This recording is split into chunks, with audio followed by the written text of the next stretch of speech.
सभी यही कहते हैं कि भाई जल्दी करो नहीं तो मिट्टी खराब हो जाएगी। महात्माओं ने समझाया। सुंदरदास एक महात्मा हुए, उन्होंने कहा सुंदर देह पड़ी रही, विकस गए जब प्राण, सब कोई यूं कहते हैं अब ले जाओ मसान। प्रेमियों, हमेशा आदमी को सजग रहना चाहिए। आदमी को हमेशा समय की कीमत को लगाना चाहिए।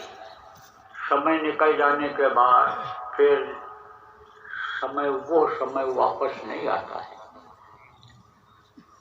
आदमी के जीवन में कर्मों के अनुसार उतार चढ़ाव होता रहता है। कभी धन ज्यादा आ गया, कभी धन की कमी हो गई, कभी मान प्रतिष्ठा ज्यादा बढ़ गई, कभी कम हो गई, कभी निंदा अपमान हो गया, कभी साधक की साधना अच्छी बनती है तो कभी रुक जाती है, तो कभी बिल्कुल बंद हो जाती है। तो ये उतार चढ़ाव आता रहता है। तो आदमी को सोचते रहना चाहिए कि भाई जब चढ़ाव आया तो फिर उतार क्यों आ गया। कमी रही है, जैसे बिजनेस व्यापार में फायदा हुआ, नुकसान हो गया, फिर नुकसान क्यों हुआ।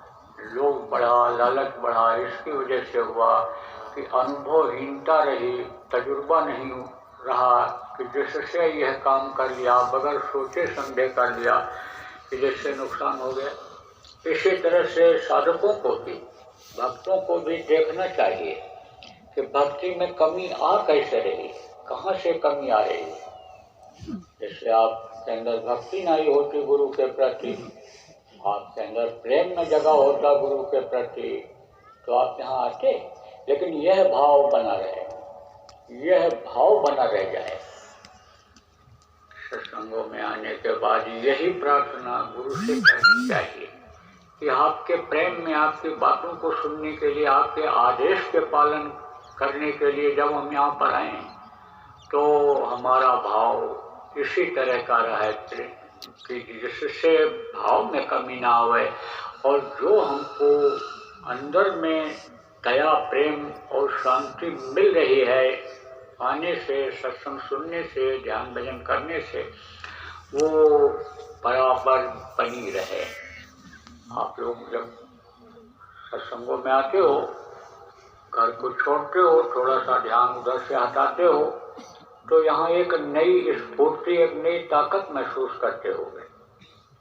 मुझको भी होता था, ये अनुभव वाली बात बता रहा हूँ।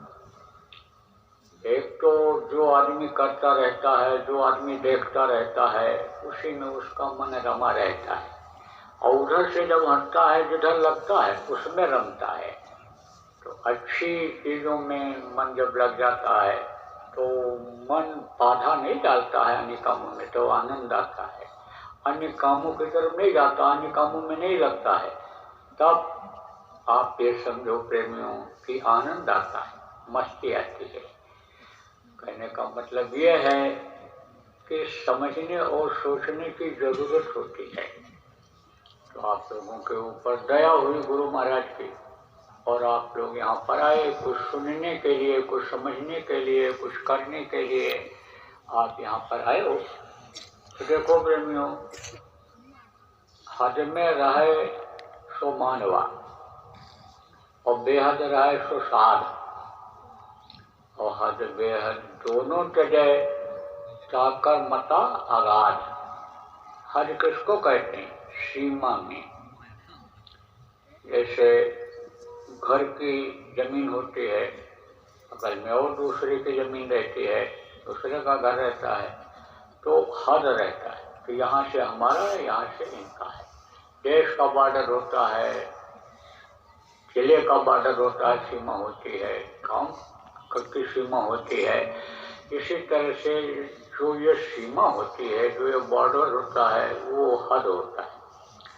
कोई नाराज होता है तो कहता है कि जब कुछ ज़्यादा बोलने लगता है तो दूसरा भी एक ही शब्द बोलता है, देखो हद में रहना, बेहद मत हो ना, नहीं तो काम बिगड़ जाएगा। चेतावनी दे देता, हद में रहना, आप औकात से ज़्यादा बढ़ रहे हो, औकात से ही बात करो। तो हर उसको कहते हैं। इसमें हर किसको बताया गया है कि यह मनुष्य शरीर में हद है। अभी समझो कि कहाँ तक का हद है ये, जहाँ तक ये जीवात्मा। देखो जैसे कोई शिखर पर चढ़ जाता है, शिखर किसको कहते हैं? पहाड़ के ऊपर, अब आगे कुछ नहीं रहता है। ऐसे शरीर का सबसे ऊंचा स्थान कहाँ है? ये जिसको सिर कहते हो, हेड कहते हो। तो जीवात्मा कहाँ पर है? यहीं पर है, यहाँ नीचे। कहते हैं खोपड़ी फट गई तो बचेंगे नहीं। क्यों? क्योंकि जीवात्मा के रहने का स्थान ही खत्म हो गया। तो इसीलिए सिर को लोग बचाते हैं, और सिर को लोग इज्जत देते हैं, इसको इज्जत देते हैं, इसको इसी में ये जो चेहरा मोहरा है इसी को लोग प्रणाम करते हैं। पैर भले हाथ से छू लें, लेकिन आँख की तरफ, मुँह की तरफ देख करके ही फिर पैर छूते हैं लोग। तो जीवात्मा कहाँ है? यहाँ पर वो बैठे हो। दिखती कहाँ से है? यहाँ से। लेकिन ऐसे नहीं दिखती है। क्यों? क्योंकि ये जो आँखें हैं ये किसकी हैं? ये चमड़े की हैं। तो चमड़े की आँखें होती हैं, तो चमड़े की आँख यानी समझो कि दिव्य आँख कैसे हो सकती है? आप ये समझो कि जैसे कोई बहुत हल्की रोशनी हो और कोई बहुत तेज रोशनी हो, तो हल्की रोशनी से प्रकाश कहाँ तक जाएगा? नहीं जाएगा। बीच में कोई देख लो आप कि जैसे दीपक आपने जलाया है, अब दीपक आपने जला दिया, पर्दा लगा दिया, तो पर्दा लगा दिया तो उस पर रोशनी नहीं जाएगी। और हाइड्रोजन जला दो ज़्यादा पावर का, तेज टॉर्च जला दो, तो उधर भी उसकी रफ चली जाती है और रोशनी उधर चली जाती है।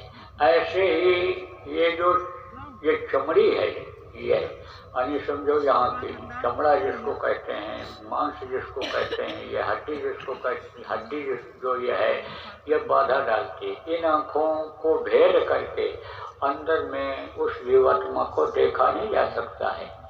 लेकिन पहचान के लिए लोगों ने यहीं पर है पूरे शरीर को चलाने वाली शक्ति। ये पिंजरे का पंछी यहीं पर अंदर में बैठा हुआ है। तो देखो औरतें यहाँ पर सिंदूर लगाती हैं, और जो विद्वान लोग हैं, जानकार लोग हैं, टीका चंदन यहाँ पर इसलिए लगाते हैं कि ये स्थान सबसे अलग रहे, पूरे शरीर से ये स्थान अलग रहे। देखो कोई टीका लगाए है, कोई चंदन लगाए है, कोई यहाँ पर मतलब ये सिंदूर लगाए हुए है, तो उधर लोगों की नज़र जाती है अलग से, एक तरह से पड़ती है, कपड़े से अलग पड़ती है। तो जीवात्मा आप समझो कहाँ है? यहाँ हेड पर है, यहाँ पर है। ये सीमा है इसकी, इसके आगे जब निकलेगी तब जो है वो सीमा दूसरी हो जाएगी, बदल जाएगी। तो जो इससे निकाल ले जाते हैं वो श्राद्ध कहलाते हैं।